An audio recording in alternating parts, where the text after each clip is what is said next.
aluno, tudo bem? Seja bem-vindo à nossa última aula de metodologia do ensino da matemática.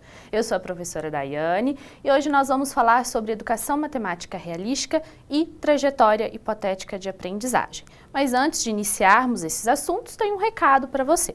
Como hoje é a nossa última aula, nossa avaliação ela está se aproximando e você pode ter algumas dúvidas. Por exemplo, professor, o que pode cair na avaliação? Bom, o que pode cair na avaliação é tudo aquilo que nós vimos nas nossas 4 teleaulas, então revejam as teleaulas, né? Façam anotações, se tiver alguma dúvida, mande no fórum da disciplina. Alguns conteúdos, né, algumas coisas também do fórum da disciplina também podem ser abordados na nossa avaliação. Lembrando que no tópico de materiais complementares, né, eu coloquei uma lista de livros para vocês se inteirarem. Isso não cai na avaliação, porque aquela lista de livros lá é para quando vocês tiverem, né, tempo, quiserem se aprofundar nos seus conceitos a respeito das metodologias de ensino da matemática, para vocês estudarem. Então aquilo lá foi uma sugestão, então aquilo não vai ser abordado na avaliação, né? Então conteúdos além desse, né, que estão no fórum da disciplina, podem também ser abordados na avaliação.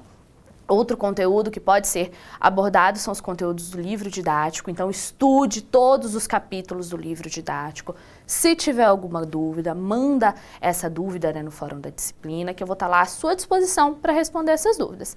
E por fim, o material da web aula também pode ser abordado na avaliação. Então o que você precisa estudar? As nossas 4 teleaulas, o livro didático, materiais do fórum, com exceção daquela lista de livros que eu postei para que vocês se inteirassem, e também o material das web aulas. Então tudo isso, né, todos os conceitos ali abordados nesses materiais, eles podem sim ser abordados na nossa avaliação. Não se esqueça, tá com dúvida? Manda essa dúvida no fórum da disciplina, não vá para avaliação com nenhuma dúvida sobre nenhum conteúdo, certo? E então esse era o recado que eu tinha para dar, né? Então vamos relembrar o que nós temos falado nessas nossas 3 últimas teleaulas. Nas nossas 3 teleaulas nós falamos da importância do planejamento, como é importante você, como um futuro professor, pensar em um plano de aula, elaborar um bom plano de aula, que isso vai lhe orientar na sala de aula, além de também isso favorece para a aprendizagem do nosso aluno. Nós falamos sobre as teorias de aprendizagem, né? Como é importante a gente conhecer essas teorias, porque isso pode nos ajudar a nos guiar na sala de aula, a planejar as nossas aulas. Falamos sobre avaliação, vimos que avaliação não é sinônimo de prova, né? A avaliação é um processo. Eu vou avaliar o meu aluno durante todo o processo, né, que ele está ali na escola, e não só numa avaliação ao final do semestre letivo, né? Isso não é a avaliação como nós entendemos. Vimos instrumentos de avaliação, né, que não existe somente a prova, como a gente está conhece, né? Nós temos a prova para levar para casa, a prova em fases, então nós temos outros tipos de prova, né? Outros tipos de instrumentos de avaliação. E na nossa última aula nós falamos sobre 2 estratégias para ensino de matemática, né? Nós falamos sobre a resolução de problemas e a investigação matemática, né? Em aulas passadas nós falamos também de outras estratégias. E qual que é o seu desafio como futuro professor? É trazer essas estratégias para a sala de aula, é tentar integrar as aulas tradicionais com essas novas estratégias para o ensino de matemática. Nós vimos que só a aula tradicional, isso em nada favorece a aprendizagem do aluno. É necessário que você integre essas novas estratégias para o ensino, essas metodologias junto com a aula tradicional. Então falamos a respeito da resolução de problemas e da investigação matemática, que são 2 estratégias mais utilizadas, mais pesquisadas no campo da educação matemática. Vimos peculiaridades de cada uma delas, vimos que elas têm aproximações, mas também têm divergências. E hoje nós vamos falar sobre uma abordagem, que é a educação matemática realística. E também nós vamos falar sobre a trajetória hipotética de aprendizagem. Trajetória hipotética de aprendizagem é um plano de aula, só que ele tem diferenças e é preciso que você entenda muito bem quais são essas diferenças entre uma trajetória e um plano de aula. Acompanhem comigo no quadro quais são os nossos objetivos da aula. Então hoje nós vamos apresentar elementos da educação matemática realística ou também RME, então eu posso me referir ao longo da nossa aula, quando eu falar em RME, eu estou me referindo à Educação Matemática Realística. Essa é uma sigla que vem do nome dessa abordagem em inglês. E também nós vamos construir uma trajetória hipotética de aprendizagem, que eu posso me referi-la como THA. Não só vamos construir uma trajetória hipotética de aprendizagem, como também nós vamos ver elementos dessa trajetória hipotética de aprendizagem. O que é necessário ter numa trajetória hipotética? O que diferencia a trajetória hipotética do plano de aula, né? Então, nós vamos ver esses elementos. Então, no primeiro momento da nossa aula, nós vamos falar da RME, ou Educação Matemática Realística, e no segundo momento, nós vamos falar sobre a THA, Trajetória Hipotética de Aprendizagem. Então, nesse primeiro momento, por que essa abordagem da educação matemática realística surgiu? Essa abordagem ela surgiu por volta de 1970 e ela veio justamente para combater as ideias do movimento da matemática moderna. Esse movimento ele aconteceu entre 1960 e 1970, né? E é um movimento internacional. E nesse movimento, eles tinham a preocupação do ensino de matemática. Só que, para esse ensino, ele era centralizado na teoria dos conjuntos e na álgebra. Então, a abordagem da educação matemática realística, ela veio justamente para combater essas ideias. E quem que foi o percursor, né, dessa abordagem? Acompanhe no quadro.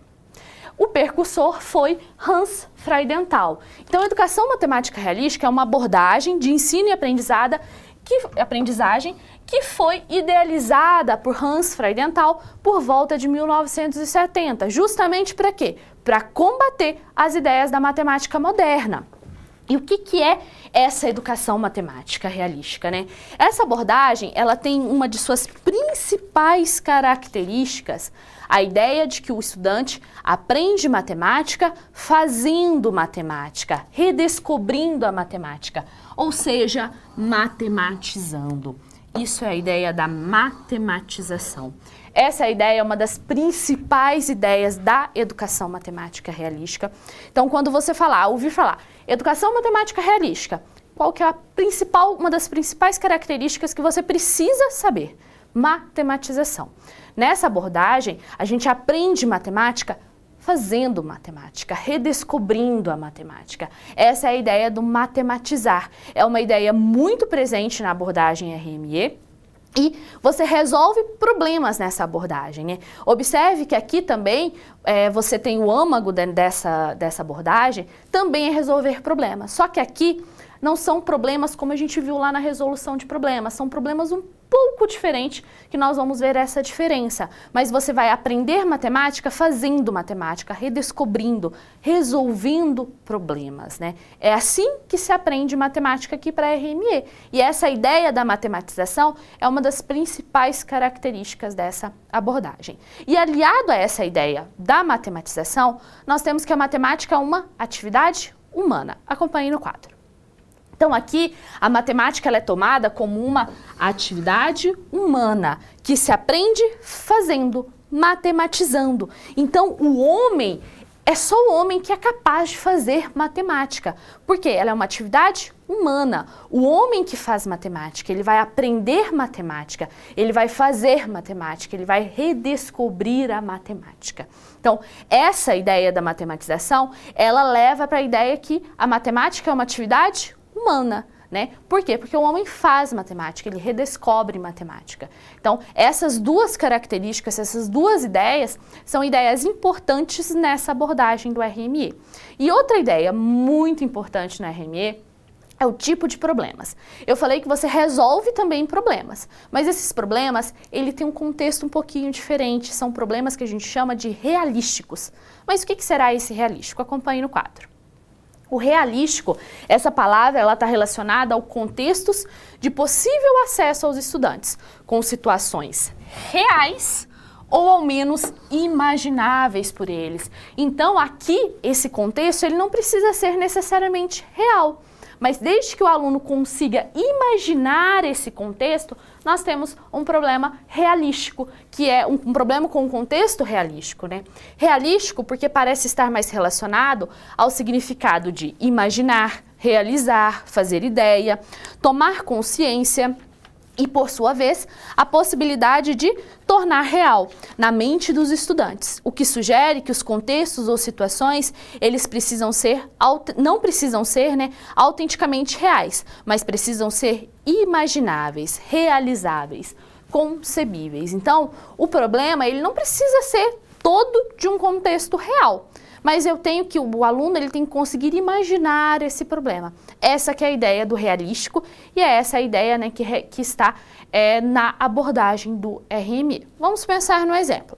Vamos supor que a gente tem um problema matemático envolvendo, né, o quanto de peso que o Superman, por exemplo, ele pode carregar. O Superman existe? Não.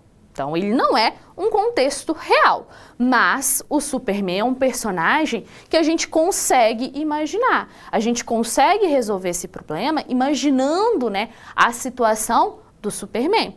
Pense, se você não sabe o que é o Superman, se você não sabe que o Superman é um herói das histórias em quadrinho, né, que consegue carregar um peso, uma carga muito grande, ele é super forte, tem muita velocidade, entre outras características do Superman, né, se você não consegue imaginar, o problema não vai fazer sentido para você. Mas se o aluno ele já sabe o que é o Superman, ele vai conseguir sim resolver esse problema. Ah, mas e se ele não sabe? Ele pode pesquisar, ele pode procurar saber o que é o Superman e imaginar a situação, imaginar esse problema que envolve, por exemplo, o peso que o Superman pode carregar. Veja que o Superman não é um contexto real, mas é um contexto que a gente pode sim imaginar, a gente pode imaginar o Superman. Falando em Superman, o que me veio? Me veio um homem de capa vermelha, né, uniforme azul e o símbolo do S no peito. Então eu já consegui imaginar esse personagem, eu já sei, já consigo imaginar que ele tem uma extra força, que ele consegue carregar coisas muito pesadas, né? Então é um contexto que não é real, mas que eu consigo imaginar. E é essa a ideia dos problemas realísticos da abordagem da RME. No quadro nós temos outro exemplo, acompanhe. Vamos pensar no seguinte contexto. Por exemplo, para trabalhar com a soma de números naturais, nós podemos contar uma história envolvendo um dragão que tinha 7 dedos em cada uma das mãos e 9 dedos em cada um dos pés. Essa não é uma situação real, pois não existe dragões, mas é uma situação realística. Por quê? Porque com facilidade os alunos eles podem imaginar essa situação. Veja, outro exemplo, o exemplo dos dragões. O aluno ele consegue imaginar os dragões, né, se ele já tiver visto em algum livro, visto em algum filme, ele consegue imaginar esse personagem, né? Ah, mas ele nunca viu. Ele pode procurar a respeito e depois que ele procura, ele já tem essa capacidade de imaginar. Então, esse contexto realístico, o aluno ele não precisa necessariamente já ter visto, porque ele tem a possibilidade de procurar. Esse contexto realístico, o aluno ele tem que ter a capacidade do quê? De imaginar. Seja com ele já tendo visto esse contexto, ou ele procurando e depois tendo essa capacidade de imaginar o contexto realístico. Então, aqui nós não temos problemas que são necessariamente reais. Não. A gente tem problemas que envolvem também o real, mas também o realístico, o algo imaginável, né? Essa também é uma das características da abordagem RME.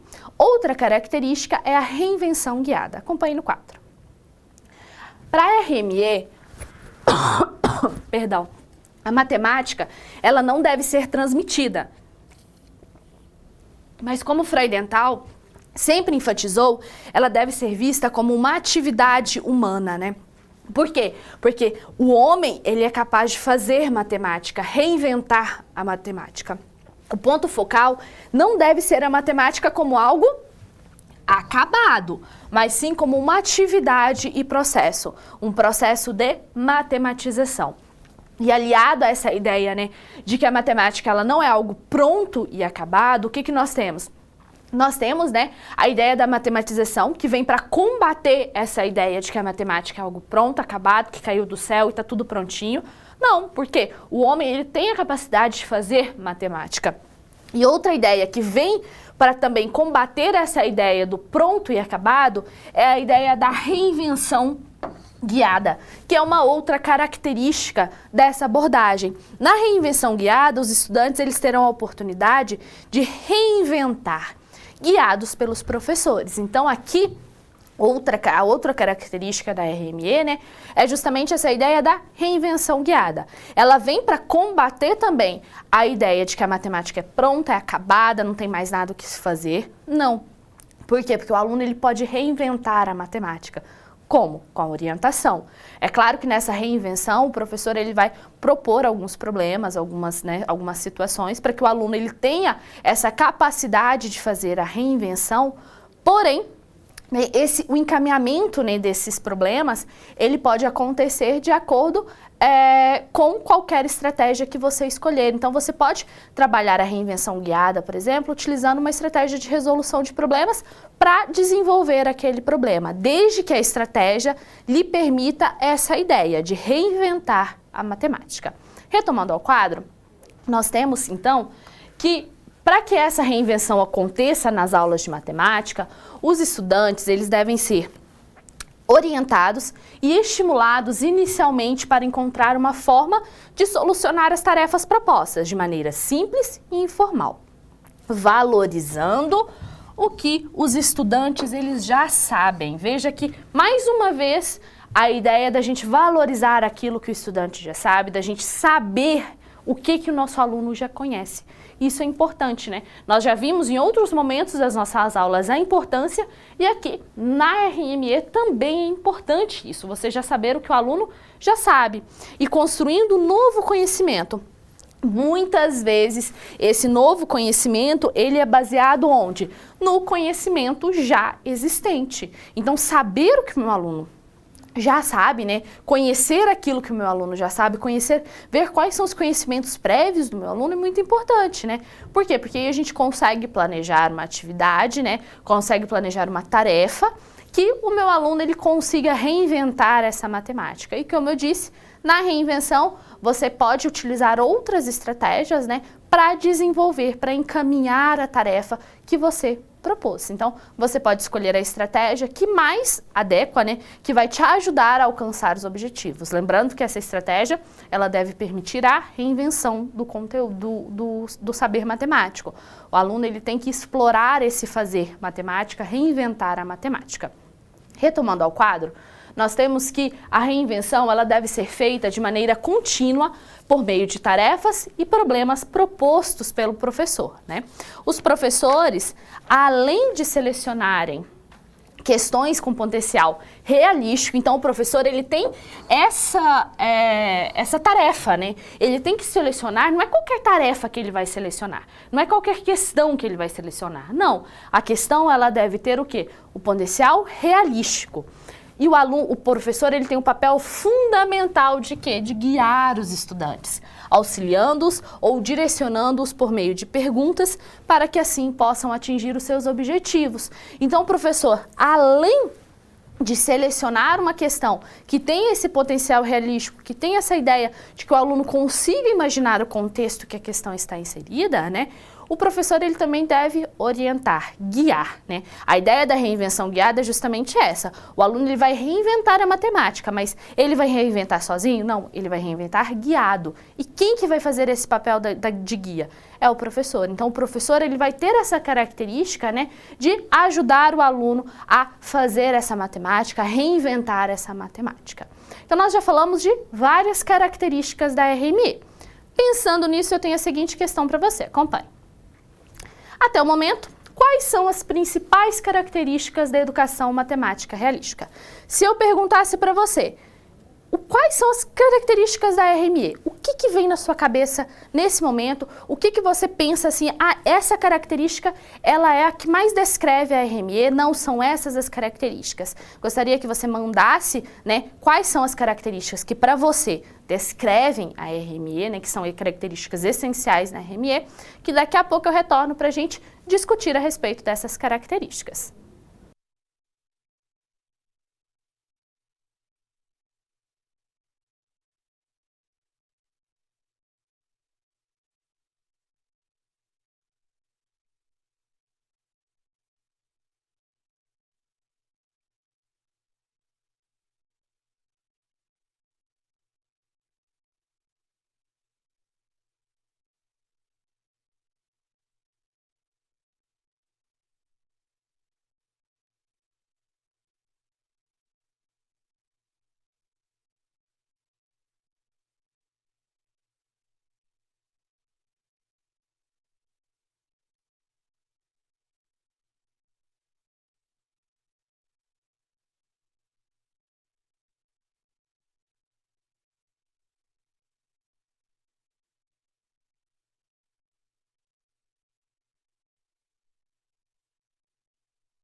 Obrigada pelas contribuições, selecionei algumas. Primeira, problemas do cotidiano ou não, usar problemas do cotidiano ou não. Essa é a ideia do realístico, né? Lembrando que esse realístico pode ser um problema real ou não, mas você tem que tomar cuidado com esse ou não. Esse ou não, ele pode ser desde que o aluno consiga imaginar essa situação. Então, não é qualquer situação que, se não tiver no contexto real, pode ser outra situação. Não, pode ser, mas que o aluno ele tem que conseguir imaginar essa situação. Nossa outra contribuição foi matematizar situações irreais ou reais. Eu acredito que esse reais é a ideia do imaginável, né? Se for, é isso mesmo. E se do irreal ele não tem esse reconhecimento, deve-se propor esse aluno que ele busque através das pesquisas para poder a ideia da resolução, que é essa ideia, né, da gente imaginar o nosso contexto. Então vocês falaram sobre características do realístico, mas nós temos outras características. Chegou outra contribuição. A principal característica é de não ser agradável, mas se houver ideias inovadoras, o aluno ele vai se convencer. Eu acredito que seja a respeito do problema, né? Que o problema deve ter ideias inovadoras. Mas essa ideia não é bem uma característica da RME. Quando eu falar assim, quais são as características da RME? O que você precisa pensar? Você precisa pensar no realístico.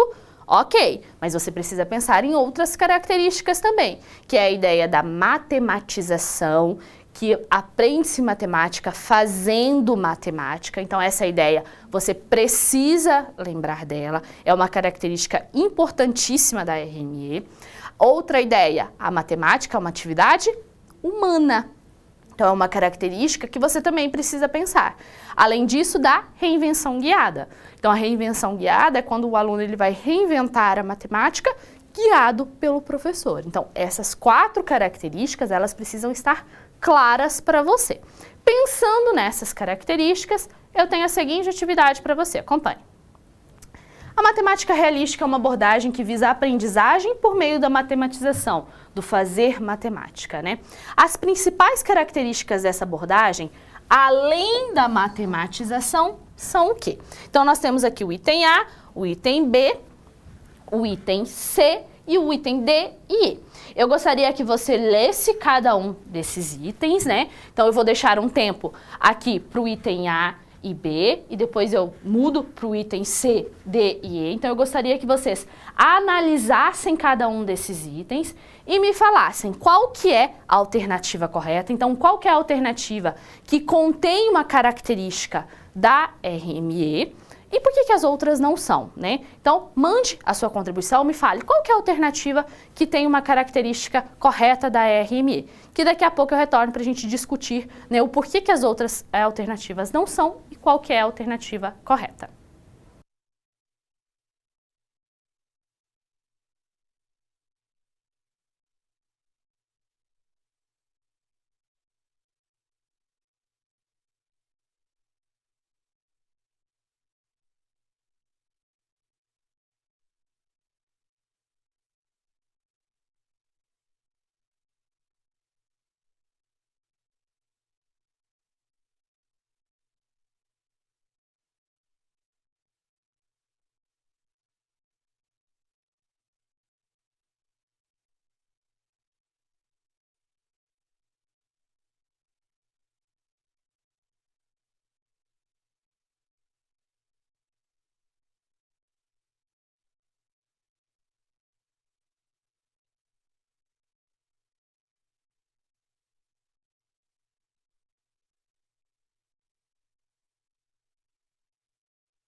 Obrigada pelas contribuições.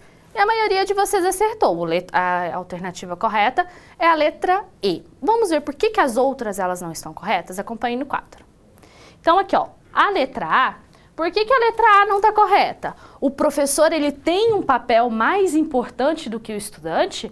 Em momento algum. E em todas as nossas aulas de metodologia, a gente trabalhou a ideia de que o professor, ele não tem papel mais importante do que o aluno. O professor, ele tem um papel tanto quanto igual ao do aluno. O professor, ele é um orientador, mediador. Essa ideia de que o professor, ele tem um papel mais importante, é uma ideia que nós devemos combater, não uma ideia que a gente deve levar para as nossas aulas. Então, o professor, ele não tem esse papel, pois ele é o guia na aprendizagem. Os problemas dessa abordagem devem ser reais, por isso o nome matemática realística. Não, outra coisa, além de que o professor, ele não tem que ter o papel mais importante, os problemas não devem ser reais, não necessariamente devem ser reais, né? Desde que eles sejam imagináveis, eu posso ter um problema realístico. Letra B. A matemática é uma atividade humana, pois foram homens geniais que a desenvolveram, mas infelizmente não tem mais o que desenvolver. Por que essa alternativa está errada? Foram homens geniais que a desenvolveram? Foram pessoas, né, que entendem muito de matemática. Mas só pessoas geniais que fazem matemática? Não. Nós fazemos matemática, né? Nossos alunos fazem matemática. E outra, infelizmente não tem mais o que se desenvolver? Tem sim. É justamente a RME, ela vem combater justamente essa ideia do pronto e acabado. Uma das principais características é a grande quantidade de problemas realísticos que os estudantes devem resolver para aprender um conteúdo matemático. Não, em nenhum momento a gente falou sobre quantidade de problemas realísticos. O aluno, ele pode resolver apenas um problema, né? Então a gente não tem uma quantidade determinada. As atividades nessa abordagem são baseadas em problemas reais e são desenvolvidas por meio das investigações que os estudantes fazem. São só problemas reais? Não. Podem ser problemas que o aluno, né, do contexto que o aluno consiga imaginar. Então, não são somente problemas reais. E na letra E, a reinvenção guiada. A matemática é vista como uma invenção humana. Os problemas que os estudantes resolvem não necessariamente precisam ser reais, que é a ideia do realístico, né? Mas os contextos têm que ser realísticos, ou seja, possíveis de serem imaginados pelos estudantes. Então, a alternativa correta é a letra E. Por que as outras não estão corretas? Porque algumas alternativas falam que o professor, ele tem um papel mais importante e é isso que a gente deve combater. O professor, ele é um orientador, um mediador. Ele não é o agente principal do processo de ensino e aprendizagem, né? O protagonista. Não. O aluno, ele deve assumir esse papel. É o aluno que deve ir em busca. É isso que nós temos que buscar. Você, como futuro professor, é isso que você tem que buscar na sua sala de aula. E é isso que nós, professores, nós buscamos na nossa sala de aula. Alunos que sejam agentes do seu processo de ensino e aprendizagem. Alunos que vão, que buscam, que refletem. E essas abordagens que a gente traz, essas estratégias que a gente traz, elas justamente fazem isso, né? Elas propiciam que o meu aluno, ele se torne o principal agente do processo de aprendizagem, né? E não mais o professor, que era como a gente tinha nas aulas ditas tradicionais, né? Ali o professor é sim o mais importante, mas não é o que a gente busca e não é essa a ideia da RME. Bom, então nós vimos as características. Então, quando eu falar em RME, o que você precisa lembrar? O que é reinvenção guiada, o que é a matematização, que a matemática é uma atividade humana e dos problemas realísticos. Essas são características que você precisa saber para caracterizar a RME. E com isso a gente finaliza o nosso primeiro momento da nossa aula, que era falar sobre a abordagem do RME, da Educação Matemática Realística. Nosso segundo momento, nós vamos falar sobre a THA, Trajetória Hipotética de Aprendizagem. Trajetória Hipotética de Aprendizagem é um plano de aula, só que ele tem diferenças e você precisa se atentar a quais são essas diferenças. É muito fácil a gente confundir um plano de aula com uma THA, mas se fossem iguais, pense comigo, se fossem iguais, faria sentido terem nomes diferentes? Não, um chama plano de aula, o outro trajetória hipotética de aprendizagem, né? Então, eles possuem semelhanças? Possuem, mas eles possuem diferenças. E essas diferenças você precisa ter bem claro, porque são coisas, né, que vão torná-los, né, não vão torná-los iguais.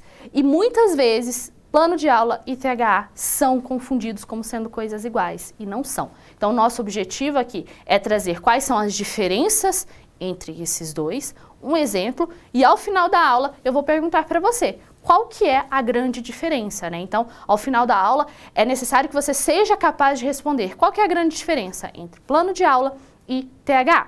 Para começarmos, então, vamos ver algumas informações sobre a THA. Acompanhe. A trajetória hipotética de aprendizagem é algo similar ao plano de aula. Observe que é similar, não é igual. Se é similar, tem diferenças. Porém, com mais detalhes, o que possibilita uma maior preparação para os professores. Então, a THA, a primeira diferença, ela vai ter mais detalhes. Ela vai além daquilo que a gente coloca num plano de aula. E a THA, ela proporciona momentos de reflexão mais aprofundados e assim nos preparar para possíveis acontecimentos. Essa ideia da reflexão, né, é uma ideia muito presente na THA e a reflexão que você faz na THA, ela é diferente da reflexão que você faz no plano de aula. No plano de aula, vamos relembrar o que precisava ter. Os nossos objetivos, o que eu vou dar, o conteúdo, né? Como eu vou trabalhar esse conteúdo, ou seja, a metodologia, a estratégia que você escolher e a forma de avaliar. Esses são os elementos principais que nós falamos na nossa aula. A THA tem que ter isso? Tem, mas ela tem mais coisas, ela tem coisas além do conteúdo, de como trabalhar e da forma de avaliar e dos objetivos, né? Ela vai além disso. Retomando ao quadro, então, nós temos que uma trajetória hipotética de aprendizagem, ela pode ser compreendida como um plano de aula que leva em consideração o máximo de especificidades de cada um dos estudantes que compõem uma turma. Por quê? A grande característica da THA é justamente as suposições. Veja, o nome chama trajetória hipotética. Então, o que acontece? Ali na THA, você vai trazer suposições. Você vai prever, né? Você vai trazer hipotetizações do que pode vir a acontecer na sala de aula. Por isso que a reflexão é mais aprofundada, porque quando você pensa, essa dúvida pode aparecer, né? Como que eu posso responder essa dúvida se ela aparecer? E se essa dúvida não aparecer, o que eu posso fazer? Então, todas essas suposições, elas devem estar na THA, coisa que a gente não faz num plano de aula. Então, a grande diferença são justamente essas suposições. Então, eu vou supor qual que é uma possível dúvida, aquele aluno ele pode fazer esse comentário. Por isso que você precisa conhecer muito bem a sua turma, porque se você conhece muito bem a sua turma, você é capaz de fazer esses momentos de reflexão, é capaz de fazer essas suposições sobre o que pode vir a acontecer na sala de aula. Então, é importante aqui, né, para trabalhar a trajetória hipotética de aprendizagem, conhecer a turma é muito importante, não só na trajetória. Nós já falamos da importância de você conhecer a sua turma, de saber das especificidades da sua turma, né? Mas aqui ela tem um papel muito importante, porque aqui é conhecendo a turma que você é capaz de fazer essas suposições. E quando a gente fala assim, vou elaborar uma THA, o que precisa ter numa THA? Acompanhe no quadro. Os objetivos de aprendizagem, então o que eu quero? Que é a mesma coisa que a gente colocava no plano de aula. O que eu quero com isso, né? O que eu pretendo atingir com isso? Então, e esses objetivos, eles nos vão mostrar, né, vão dirigir, né, o restante da nossa THA. Porque dependendo do objetivo que eu quero atingir, o que vai acontecer? Nós vamos escolher uma tarefa, né? Pode ser uma? Pode. Pode ser duas? Pode ser três? Pode. A quantidade de tarefas que você tem, ela vai depender do quê? Do meu objetivo de aprendizagem. Então, eu tenho a tarefa matemática. E nós temos as suposições, que são feitas sobre o processo de aprendizagem. E são justamente as suposições que é o elemento que vai diferenciar uma THA de um plano de aula. Então, você pode fazer uma THA, né? Se você faz um plano com objetivo, conteúdo, metodologia, avaliação, e você não coloca nenhuma suposição, você fala que aquilo é uma THA, aquilo não é uma THA. Porque para ser THA, você precisa fazer suposições, você precisa fazer hipotetizações, você precisa refletir sobre o que vai acontecer. Então, fazer uma THA sem suposições, isso não é THA. THA precisa de suposições, precisa das hipotetizações. É isso que diferencia a THA de um plano de aula. Mas por que eu faço uma THA, professora? Veja, a reflexão que você faz aqui na THA, ela é muito maior do que num plano de aula. Porque você vai pensar nas possíveis dúvidas, nos possíveis questionamentos, né, nas possíveis contribuições. Se tem essa dúvida, como que eu posso, né, responder a isso? Então você faz toda uma reflexão muito maior do que no plano de aula. Então aqui você tem, né, uma reflexão maior, você fica, né, a sua preparação ela é maior, porque você vai refletir muito mais sobre o seu processo, sobre a sua aula. Então, a THA ela é importante para isso, para ajudar o professor nesse processo de planejamento, né? Para ajudar o professor a planejar a sua aula. Então, nós temos que na THA a gente tem um objetivo. Será que esse objetivo ele tem que ser do começo ao fim? Acompanhe no quadro. Para a construção de uma THA é necessário ter em mente o que os estudantes sejam capazes de fazer, né? E o que queremos que eles sejam capazes de realizar. Isso não só na THA, isso num plano de aula, em todos os momentos da nossa aula. Sempre que a gente for pensar na aula, a gente tem que ter em mente o que o meu estudante já sabe, o que o meu estudante é capaz de fazer. Aqui também. E além disso, né, a gente precisa saber o que eu quero que o meu estudante ele seja capaz de fazer ao final. Bom, durante o desenvolvimento das atividades, o objetivo inicial, ele pode ser momentaneamente modificado. Então, eu não preciso ter que, desde o início ao fim, eu tenha o mesmo objetivo. Não, eu posso modificar esse objetivo de acordo com o que for sendo trabalhado na sala, né? E o ambiente de aprendizagem, ele passa a envolver os resultados das interações entre o professor e o estudante. Então aqui nós vamos criar, né, a ideia que crie-se um ambiente de aprendizagem que tenha essa interação entre professor e aluno, né, entre o professor e os estudantes. Lembrando que a THA é o seu momento de preparação. Então você vai preparar aquela aula. Depois que você prepara essa aula ela vai ser desenvolvida. Pode ser que tudo que você pensou que aconteceria na THA acontece em sala de aula? Pode ser que sim, mas pode ser que não.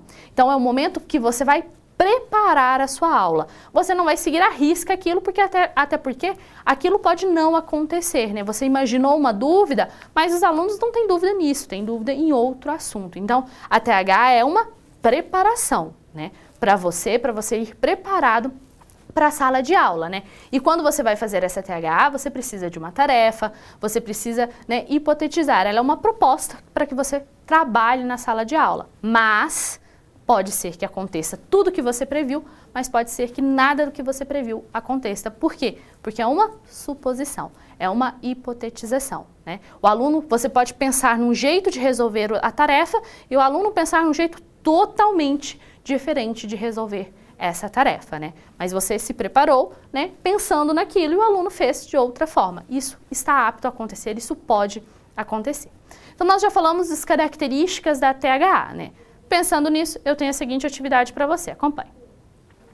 A trajetória hipotética de aprendizagem auxilia o professor no processo de reflexão a respeito de inúmeras situações que podem ocorrer em aula de matemática. Então, o professor ele vai refletir sobre o que pode ocorrer. Vai ocorrer? A gente tem 100% de certeza que aquilo vai ocorrer? Não, isso pode ocorrer. E a única alternativa que indica uma característica da THA então aqui nós temos a letra A, B e C, e no próximo slide D e E. Eu vou fazer igual eu fiz na questão anterior, eu vou deixar um tempo aqui na A, B e C, depois eu mudo para D e E, e eu gostaria que você me mandasse qual é a alternativa correta para a gente discutir, né, qual é a correta e por que das outras elas não são alternativas corretas. Daqui a pouco eu retorno para a gente fazer essa discussão.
Obrigada pelas contribuições, é isso mesmo. A alternativa correta é a letra E. Vamos ver por que as outras não estão corretas? Acompanhe no quadro. Então, olha, a letra A, na THA não são importantes as tarefas e atividades que serão realizadas na aula. É claro que essas tarefas e essas atividades, elas são importantes, não só na THA, como também no plano de aula. Letra B, o professor após planejar uma THA não pode realizar mudanças, pois o que planejou, né, pois a planejou pensando em seus estudantes e também em suas dificuldades. Errado, porque o que nós acabamos de falar? Que o professor ele pode sim modificar os seus objetivos, né, de acordo com a necessidade. O professor tem benefícios ao elaborar uma THA, mas esses benefícios são apenas relacionados à sala de aula, pois não existe a necessidade de refletir a respeito do conteúdo matemático que será utilizado nela. Essa alternativa também é incorreta, por quê? Porque a gente tem que refletir sobre o conteúdo matemático que será utilizado. Uma THA é baseada apenas no conteúdo que o professor irá ensinar e nas atividades que ele utilizará com a intenção de promover a aprendizagem, mas não leva em consideração o que os estudantes já sabem e quais seriam as possíveis dúvidas que eles apresentariam. E é justamente o contrário, né? A THA, além do conteúdo que vai ser ensinado, das tarefas, leva em consideração o que o meu aluno já sabe, quais são as possíveis dúvidas, quais serão as possíveis contribuições. Então, essa alternativa também está incorreta. E na letra E, uma THA envolve os objetivos que se tem para a aprendizagem dos estudantes, as tarefas matemáticas que serão utilizadas para promover a aprendizagem dos alunos e o que você sabe a respeito dos estudantes e do conhecimento que eles têm. É isso mesmo, né? Essa é a alternativa correta. Então, quando eu falar THA, trajetória hipotética de aprendizagem, o que você precisa saber? É necessário que se tenha os objetivos, as tarefas e as suposições. Não é uma THA se não tiver suposição. Ah, mas que tipo de suposição é essa, professora? Vamos ver um exemplo, então, de uma THA. Então, eu trouxe para você o exemplo de uma THA construída. Essa THA, ela se encontra no seu livro didático, né? Mas aqui eu trouxe elementos dessa THA para a gente discutir. Qual que é a grande diferença, então, entre o exemplo que eu trouxe aqui para você e um plano de aula? Eu gostaria que, à medida que eu fosse, né, falando sobre a THA, você fosse pensando qual é a grande diferença, né, entre o exemplo daqui e o plano de aula. E é isso que você precisa ter muito claro na sua cabeça, que plano de aula e THA não são a mesma coisa, possuem diferenças. Então vamos ao quadro para o nosso exemplo, acompanhe. Então vale ressaltar que a trajetória é um planejamento. As falas, elas são fictícias. Então, todas as falas que eu trouxer aqui para você são todas falas fictícias, né? Mas elas podem ser similares ou o que o professor deveria buscar na sala de aula. Então, aqui nós temos um planejamento, são falas fictícias. Então, a tarefa que eu vou trazer para você, ela se chama Macieiras, é uma tarefa proposta para o 7º ano do ensino fundamental. O tempo estimado para você trabalhar essa tarefa é de 50 minutos, mas isso pode variar de acordo com a sua turma, né? Então, se eu tenho uma turma que você acha que vai demorar mais tempo, então o tempo é maior, e esse tempo ele varia. Os objetivos específicos, qual que é o conteúdo, o material e o encaminhamento metodológico. Então, nós vamos ver todos esses aspectos. Quem são os objetivos específicos dessa THA? Desenvolver a capacidade de encontrar regularidades, relações e padrões. Então, esse é o primeiro objetivo. Possibilitar uma experiência com resoluções de problema sem um método de resolução estabelecido a priori. Veja, eu estou elaborando uma THA onde eu vou utilizar uma outra estratégia para fazer esse encaminhamento metodológico. Que estratégia é essa? Resolução de problemas. Poderia elaborar uma THA utilizando, por exemplo, a modelagem matemática? Poderia elaborar uma THA utilizando a investigação matemática? Poderia. A estratégia que você vai trazer para fazer o encaminhamento metodológico, você escolhe, né?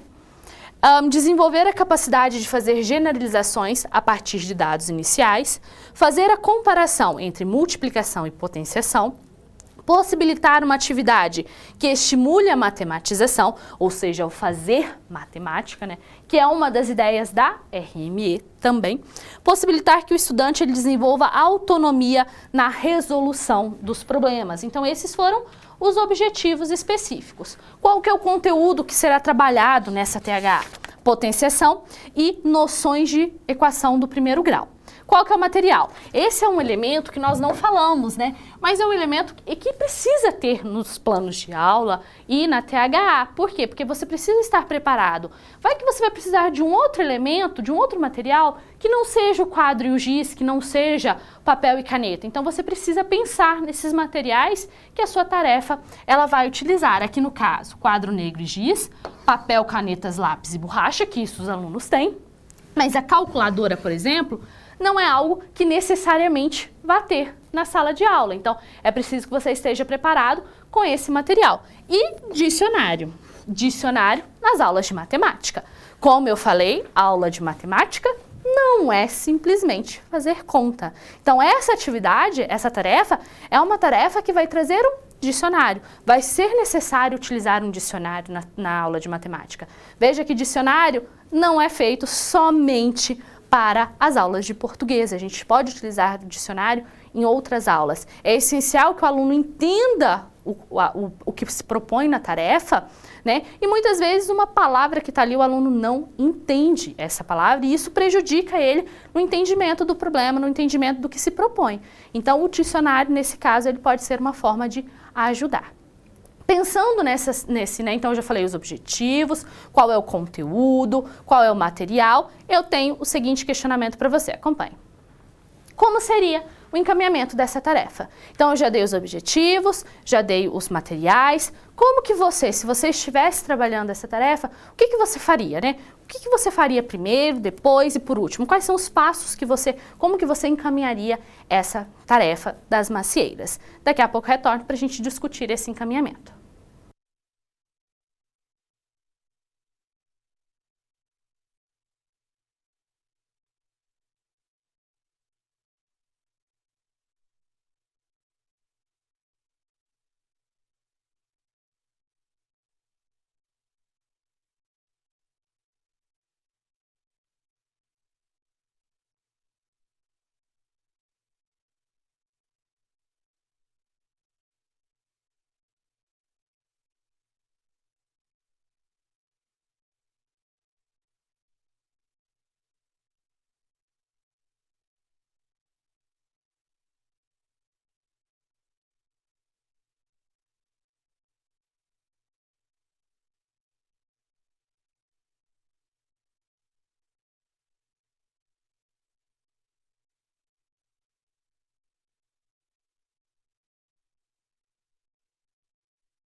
Vamos pensar então em como que você, como futuro professor, encaminharia essa tarefa. Qual que seria o primeiro passo, né, que você daria para encaminhar essa tarefa, para pensar, né, no encaminhamento dessa tarefa? Acompanhe no quadro. Então, primeiro, o aluno ele teria que resolver o problema com conhecimento, né? Você iria resolver esse problema com o conhecimento que você acredita, por exemplo, que os alunos têm. Então, você iria pensar, né, numa forma de resolver esse problema, já sabendo quais são os conhecimentos que os alunos têm. Depois, você poderia pensar na discussão das resoluções que os alunos apresentaram. Isso é importante. E por fim, né, então, pensou na resolução, na discussão, o que é muito importante? A sistematização do conteúdo. Como eu falei, né, nas aulas passadas, a gente trabalha com metodologias diferenciadas, a gente traz estratégias de ensino diferenciadas. E não é só a estratégia, a metodologia pela metodologia. Ao final, quando a gente acaba de desenvolver a atividade de acordo com determinada metodologia, é extremamente importante que você sistematize o conteúdo. Eu não posso deixar que a atividade ela acaba ali. Chegou na resposta, discutiu, pronto. Não.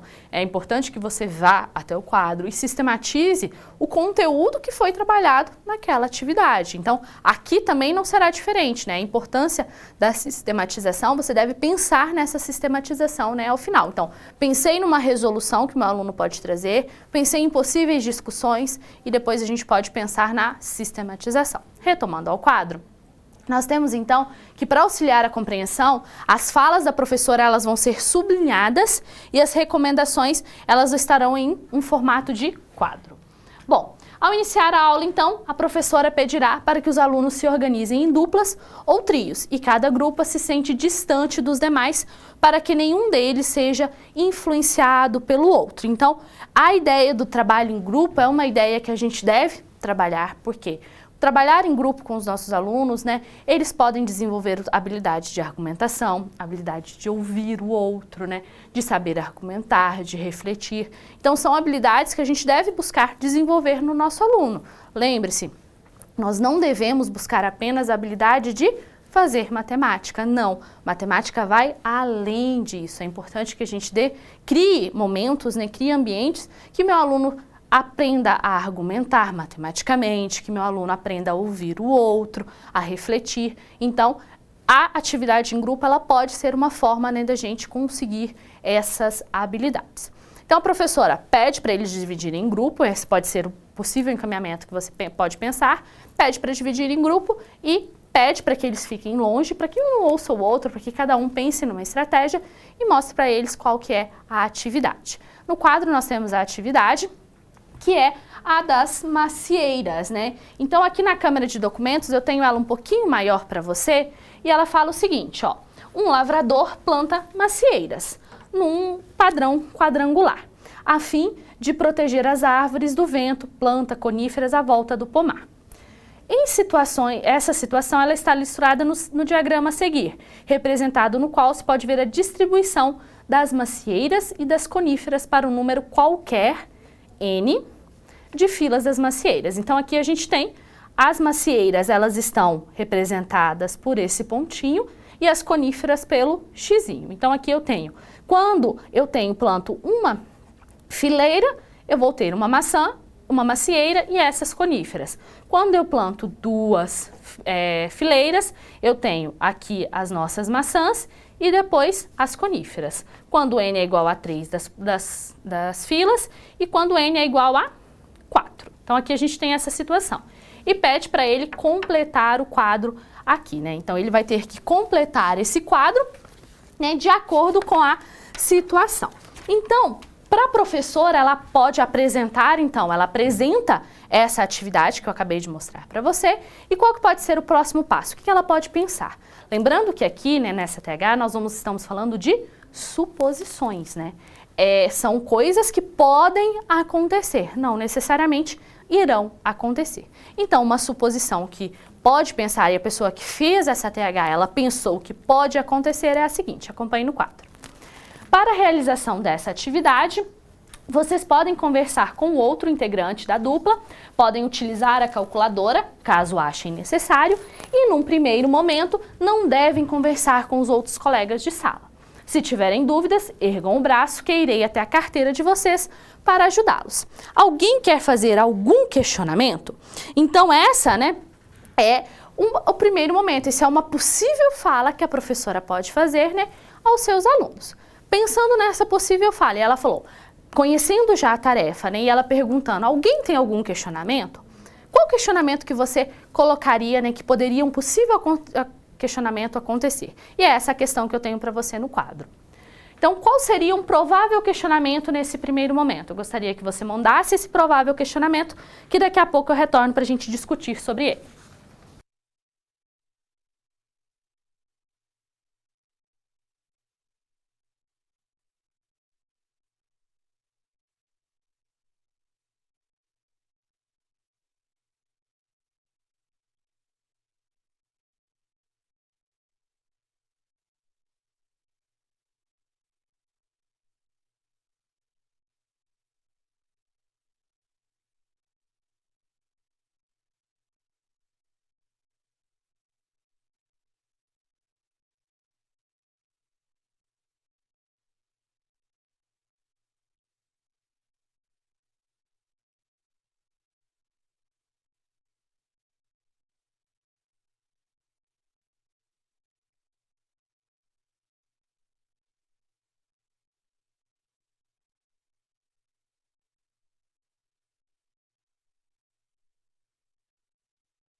Bom, um provável questionamento, ele não pode estar, né, relacionado, ele pode ser um questionamento relacionado diretamente à matemática, mas pode ser um questionamento relacionado a uma palavra do enunciado, conforme a gente pode ver no quadro. Acompanhe.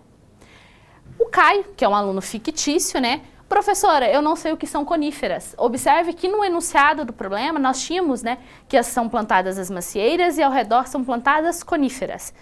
E isso pode prejudicar o aluno a entender a situação, a procurar uma forma de resolver essa situação.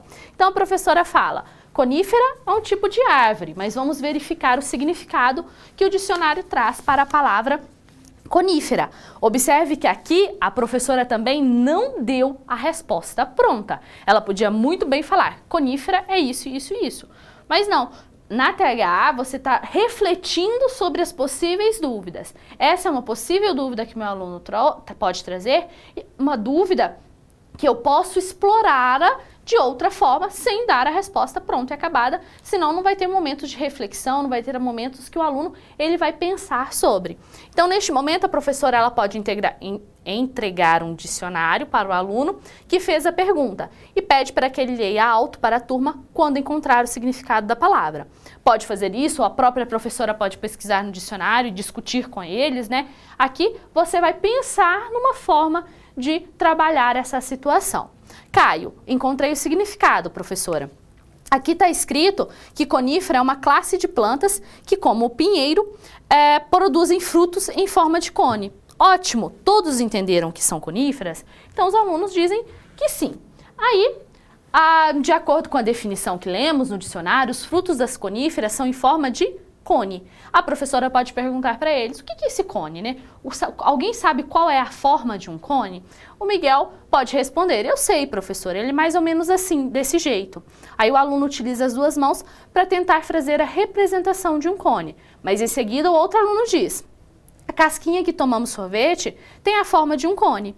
A Emília, aquilo que os policiais colocam na rua também tem a forma de um cone. Muito bem, pessoal. Observe que aqui a professora, né, ela pensou num possível questionamento do aluno, né, ao fazer essa THA, pensaram num possível questionamento sobre essa tarefa, que é conífera. A partir deste questionamento, ela já pensou, ela já hipotetizou como que ela poderia desenvolver, né, esse questionamento, não dando a resposta pronta e acabada. Isso é algo que a gente tem que ter o hábito nas nossas aulas, é sempre fazer o nosso aluno refletir.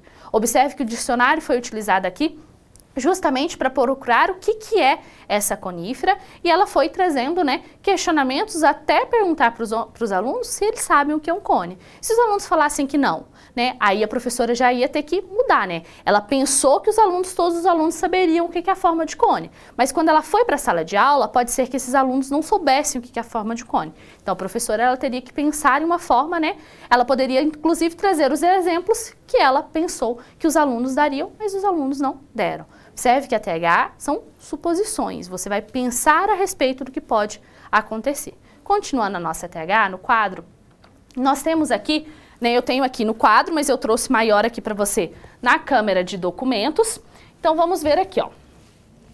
Após essa breve conversa, os alunos eles devem ter tempo suficiente para que possam resolver então essa primeira tarefa. Então o aluno ele vai ter esse tempo, né, para resolver. Aí o Miguel tá lá resolvendo. Aí a professora pensa assim, nossa, esse aluno ele pode me perguntar algo, isso daqui pode ser uma dúvida para os alunos. Aí, qual que é a hipotetização que a professora pensou? Professora, tem um erro no enunciado do problema. Aqui diz que essa situação está ilustrada no diagrama a seguir, representado, na qual se pode ver a distribuição de macieiras e das coníferas, para um número qualquer N de filas.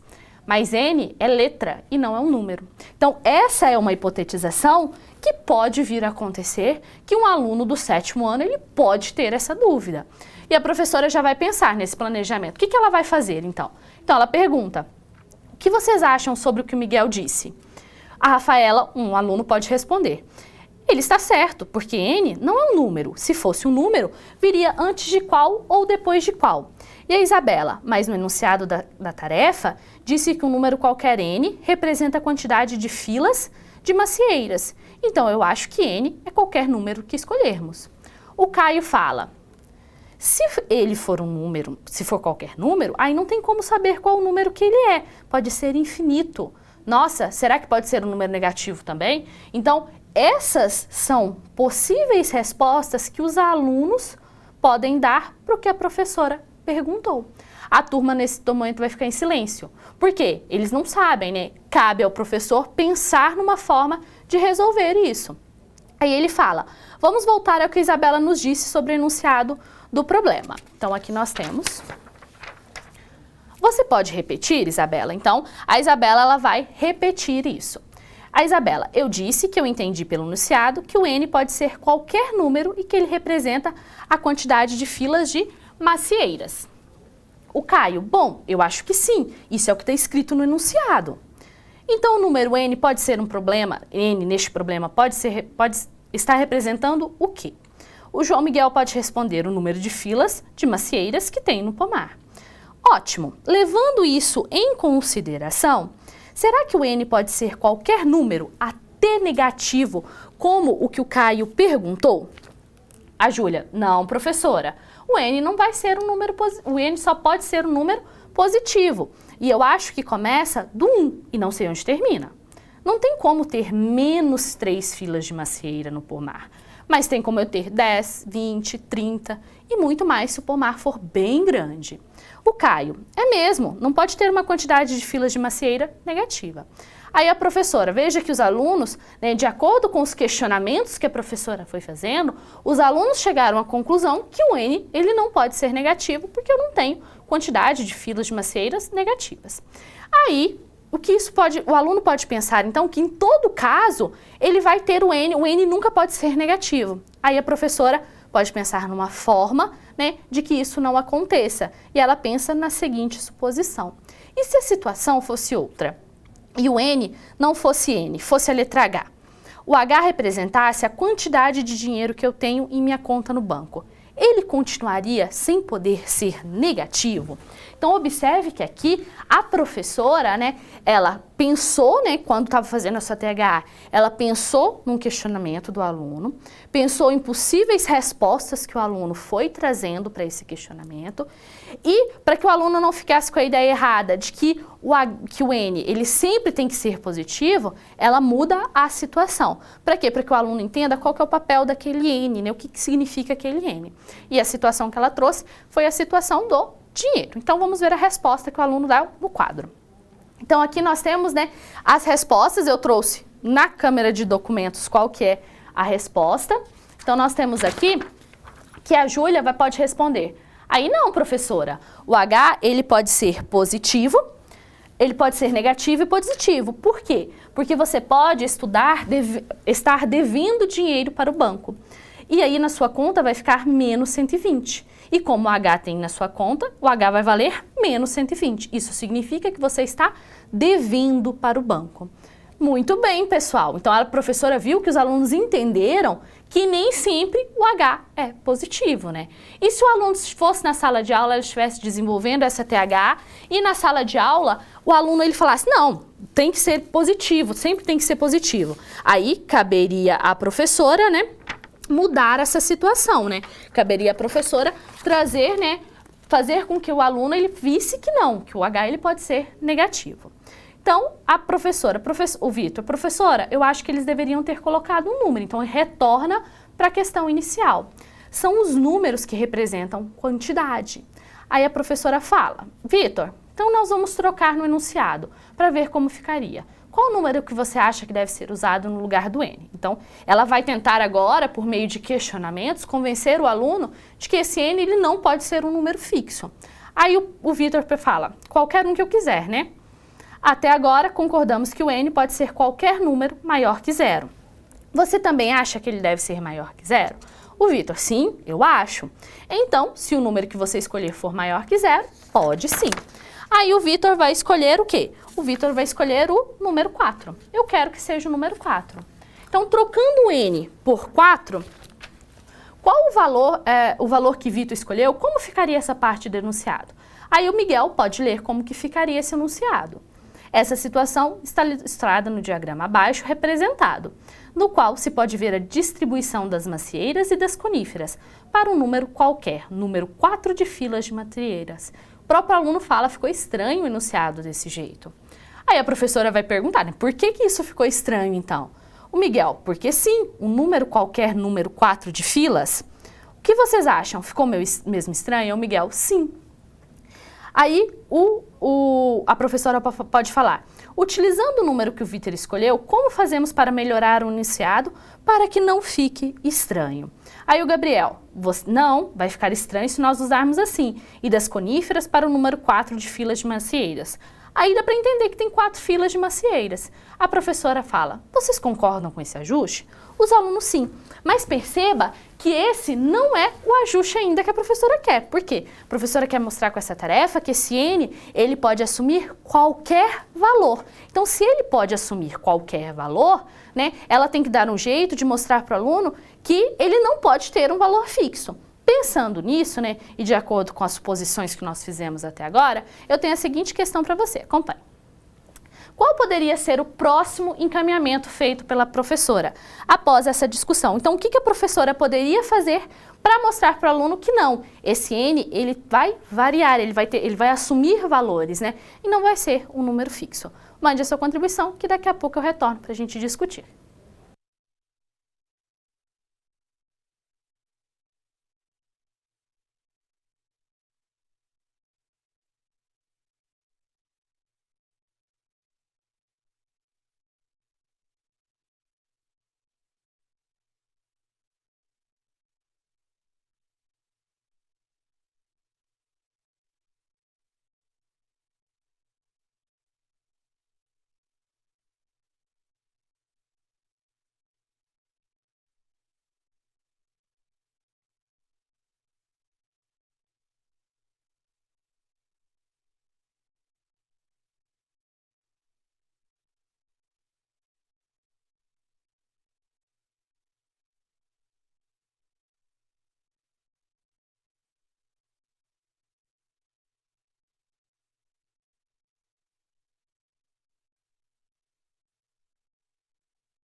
Bom, o que a professora então poderia fazer para mostrar para eles que não, que esse N não pode ser 4? O possível caminhamento está na câmara de documentos, acompanhe. Então aqui na câmara de documentos nós temos que a professora pode falar assim, ó, agora que já acertamos isso, o quê? Que ela falou que o N tinha que ser 4, porque um dos alunos escolheu. E não vamos, por enquanto, usar o valor do N, vamos usar o 4. Vejamos qual é a tarefa. Então é para você completar a tarefa. A tabela. Mas se o N é igual a 4, nós vamos parar aqui, nessa região. Nós não vamos, né, continuar aqui. Nós só vamos preencher o N igual a 4, porque a gente fixou. Aí a professora pode falar. A primeira coluna é a coluna do N, a segunda coluna é a coluna do número de macieiras e a terceira coluna é a coluna do número de coníferas. Com o ajuste que fizemos, essa atividade ela vai fazer sentido se a gente fixar a quantidade do N. Aí o Miguel fala, faz professora, é só descobrir os números e completar a tarefa.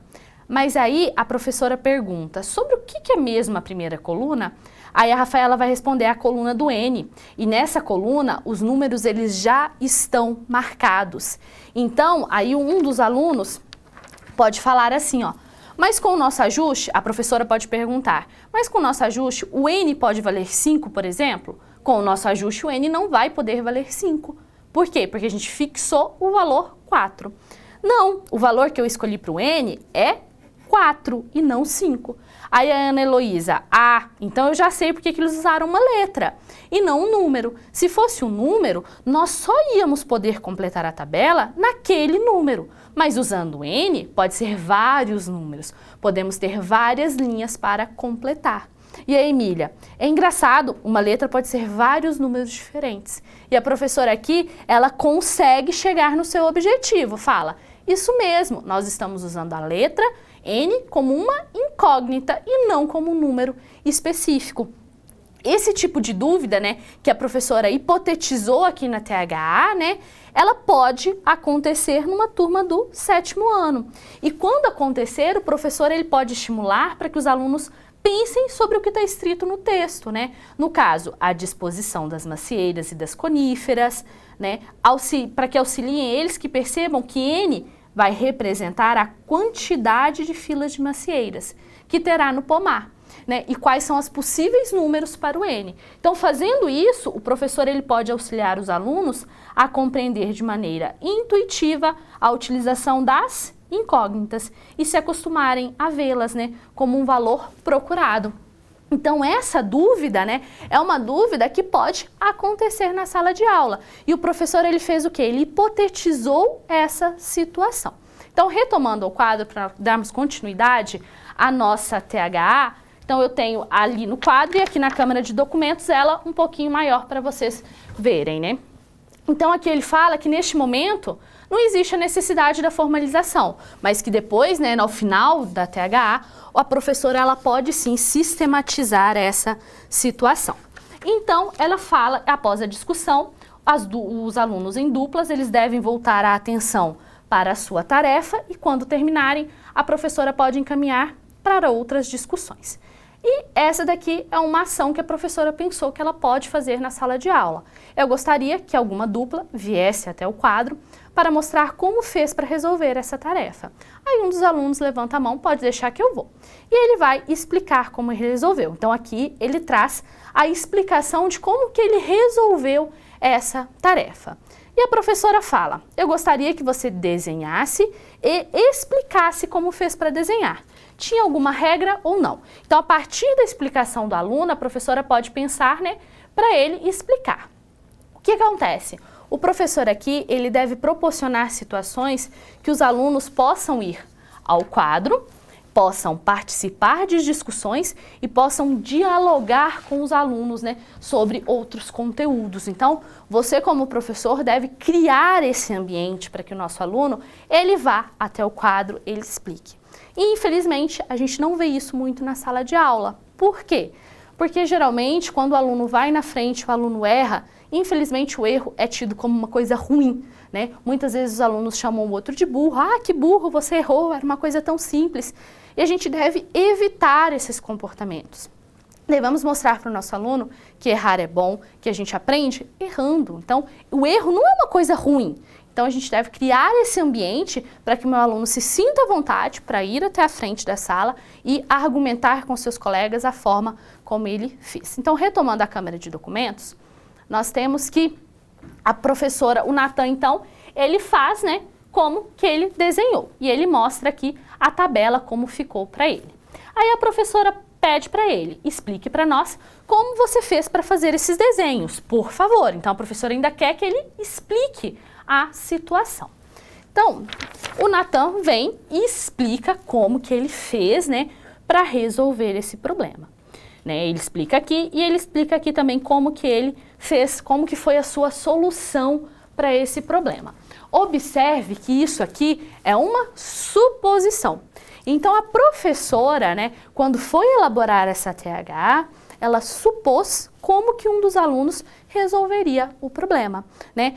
Será que eles podem resolver dessa forma? Podem, mas eles podem resolver de uma forma diferente. Daí que está a reflexão que a gente faz, né, sobre o problema. Então foi uma suposição de como resolver esse problema. Retomando a câmera de documentos, nós temos então que a professora pode perguntar assim: pessoal, o que vocês acham que o Natan acabou de nos explicar? Aí uma das alunas pode falar assim: eu acho que está certo, professora, mas nós fizemos diferente. Então eles não fizeram desse jeito, então pode ter alunos que não fizeram do mesmo jeito, mas que chegaram ao mesmo resultado. Então a professora vai pedir o quê? Para que eles contem como que foi, como que eles resolveram essa situação. E aí a Milena vem e explica como que ela resolveu a situação. E ela fala, né, sobre como ela resolveu essa situação.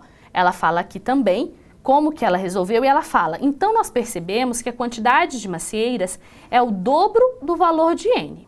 Foi só fazer as contas e depois preencher a tabela. Aí, um dos alunos pode vir aqui e perguntar: o dobro não é 2 vezes? A professora: sim.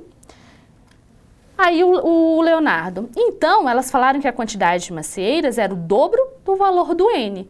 Mas não foi isso que elas colocaram na tabela.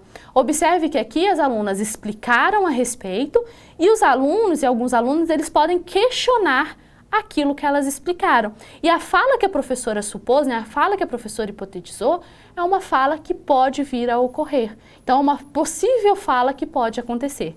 E aí o aluno percebe que é sim, que ela pensou certo, mas ela falou errado. Não é o dobro, e sim o número de vezes, ele mesmo 2 vezes.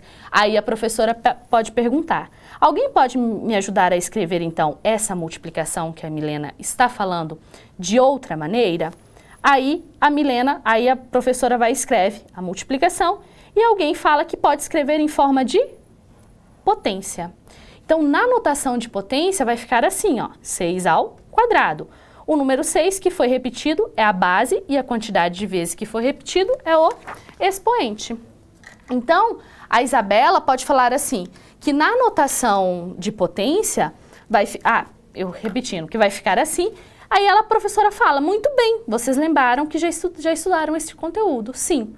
E se os alunos falassem que não lembravam como que eles estudaram esse conteúdo? Aí a professora viria e mudaria o objetivo da atividade dela. Então, veja que o objetivo ele pode ser mudado momentaneamente. Se os alunos respondessem aqui que não, a professora teria que pensar numa forma, né, de trabalhar a ideia de potenciação, que não era um dos objetivos iniciais dela, porque os alunos já viram a ideia de potenciação, né? Aí os alunos ela fala: muito bem, alguém mais resolveu de maneira diferente do grupo da Milena e da Emília e do Natan e do Caio? Os alunos falam: não. Então a professora pode finalizar perguntando se alguém tem alguma dúvida ou se quer comentar algo. Observe que toda essa THA nós temos suposições. A professora pensou a respeito daquelas ideias, né? São coisas que podem acontecer, são possíveis dúvidas, possíveis formas de resolver o problema. Então são todas hipotetizações que a professora traz que pode vir a acontecer na sala quando ela for desenvolver essa atividade, essa tarefa com os alunos. Então, para finalizarmos a nossa aula, tem a seguinte questão para você, acompanhe. Nesse exemplo, o que diferencia de um plano de aula? Então, eu vou te perguntar, qual que é a grande diferença do exemplo que eu acabei de mostrar para você de um plano de aula? Espero suas contribuições e daqui a pouquinho eu retorno para a gente finalizar a nossa aula.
qual que é a grande diferença do que eu trouxe para você o exemplo para um plano de aula? São as suposições. Uma THA, ela é tida como tal se tem suposições. Então, você vai pensar a respeito, né?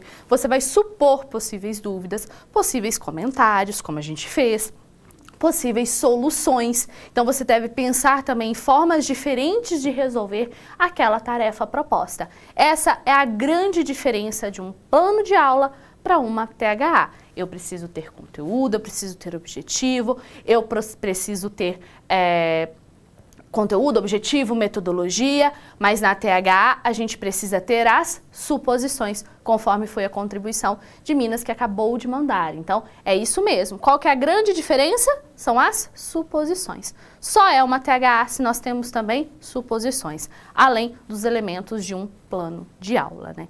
E com isso, nós finalizamos a nossa aula e a nossa disciplina de metodologia do ensino da matemática. Foi um prazer estar aqui com você. Gostaria de agradecer a todos por todas as contribuições que vocês mandaram durante as nossas 4 aulas. Foram as contribuições que nos ajudaram a ter momentos de reflexão. Eu espero que vocês reflitam, né, sobre como será o seu dia a dia na sala de aula e reflita sobre o desafio que eu trouxe para vocês.